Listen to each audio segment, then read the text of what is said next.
The city streets were alive with the usual evening rush. Honking cars, hurried footsteps, and the occasional chatter of street vendors calling out their last sales for the day. Among the chaos, a man dressed in an impeccably tailored suit stepped out of a sleek black car. His polished shoes hit the pavement with quiet authority, a stark contrast to the dusty sidewalk beneath him. This was Adrian Carter, a self-made millionaire, a man who had built his empire from nothing. Adrian was the kind of man who barely noticed the world outside his business meetings and luxury penthouses. He had worked tirelessly to reach the top, and in doing so, he had learned to tune out distractions, including the unfortunate souls who lined the streets, begging for spare change. But something was different today. Just as he was about to enter an upscale restaurant for an important dinner, a voice, soft, weary, and painfully familiar, made him freeze in place. "Please, sir, anything will help." Adrian turned his head slowly, almost unwillingly. There, sitting on the cold pavement, was a woman, her face hidden beneath a tattered hood. Two small children huddled beside her, clinging to her arms for warmth. Their clothes were worn, their faces marked with exhaustion and hunger. For a moment, Adrian felt nothing but irritation. He wasn't heartless, but he had long learned that stopping for every sad story would get him nowhere. Yet, something, in the woman's voice, in the way she held herself, made his chest tighten. He took a step closer, then she looked up. Adrian's heart stopped. Those eyes. He knew those eyes. Memories came rushing back like a flood breaking through a dam. It was impossible, unthinkable, yet there she was, right in front of him. "Lena?" he whispered, his voice barely audible over the city noise. The woman's eyes widened in shock, mirroring his own. A second passed, then another, and then she turned away, as if ashamed. Adrian's mind raced. He hadn't seen Lena in over a decade. Back then, she had been full of life, laughter, and dreams bigger than the sky. She had been his best friend. No, more than that. She had been the one person he thought he could never lose. Yet here she was, broken and begging on the street, with children. His throat tightened as questions swarmed his mind. What had happened to her? Where had she been all these years? And why did she look so afraid to see him? Adrian took a step forward, his voice firmer now. "Lena, what happened to you?" Lena flinched, as if the question itself hurt more than any wound. The children shrank closer to her, their tiny hands gripping her arms. She began, but her voice cracked. She lowered her gaze. "Please, just go. Go." Adrian could have walked away. He could have pretended he never saw her, ignored the nagging feeling in his chest, and continued with his life. But something told him he wouldn't be able to forget this moment. Not this time. He reached into his pocket, pulled out his wallet, and took out a thick stack of bills. Without a word, he held it out to her. Lena hesitated, her eyes darting between the money and Adrian's face. Then, to his absolute shock, she shook her head. "No," she whispered. "I don't want your money." Adrian frowned. He had expected her to take it, maybe even thank him. Instead, she was rejecting it. "Lena, you need help," he said, more firmly this time. "Take it." She shook her head again, pulling her children closer. "I can't." Her voice was barely above a whisper, but the pain in it was unmistakable. Adrian studied her. Really, studied her this time. Her thin frame, the way her hands trembled, the haunted look in her eyes. This wasn't just about money.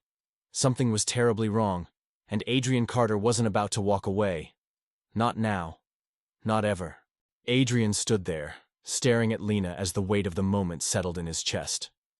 The cold evening air carried the distant sounds of the city, but he barely heard them. His focus was entirely on her, the woman he once knew so well, now looking like a stranger. The silence stretched between them, heavy with unspoken words. Lena gripped her children tightly, her fingers wrapped protectively around their small shoulders. The little girl peeked up at Adrian with wide, curious eyes, while the boy pressed his face against his mother's arm. Adrian took a slow breath. "Lena, please," he said softly, careful not to startle her. "Tell me what happened." Lena looked away, her jaw tightening. It doesn't matter, she muttered. It does, Adrian insisted. You're sitting on the street with 2 kids begging for change. How did it come to this? Lena flinched, as if the words themselves cut deep. Adrian could feel his pulse in his ears. He had spent years making business deals, reading people, negotiating with the toughest minds in the world. But nothing in his life had prepared him for this moment. I just need to know, he added. Lena sighed, her shoulders sagging as if the weight she carried was too much to bear. It's a long story, she whispered. I have time. She hesitated, her fingers tightening on the fabric of her worn-out coat. Then, after what felt like forever, she let out a shaky breath. I didn't expect to ever see you again, she admitted. Neither did I, Adrian said. But now that I have, I can't just walk away. Lena looked down at her children, as if debating whether she should say more. Finally, she exhaled and began to speak. I left town years ago, she said. I thought I had a future. A good one. I got married. I thought he loved me. A sharp pang hit Adrian's chest. He hadn't known she was married. The last time he had seen Lena, they had been close, maybe not together, but there had been something between them. A bond. What happened? He asked gently. Lena swallowed hard, her voice growing quieter. It wasn't what I thought it would be. He changed. He hurt me. Her voice trembled, and she quickly looked away, blinking back tears. At first, I believed it was my fault. That maybe if I just tried harder, he'd go back to being the man I married. But he only got worse. Adrian's hands curled into fists. The thought of Lena suffering like that made his blood boil. Where is he now? He asked, his voice sharp. Lena hesitated, then shook her head. Gone. Adrian wasn't sure if she meant that her husband had left, or if something worse had happened, but he didn't push. Not yet. I had to run, Lena continued. I had no money, no support, just me and the kids. We've been moving from place to place, trying to survive. Adrian's chest tightened. He looked at the children again, both small and fragile, their faces pale from hunger.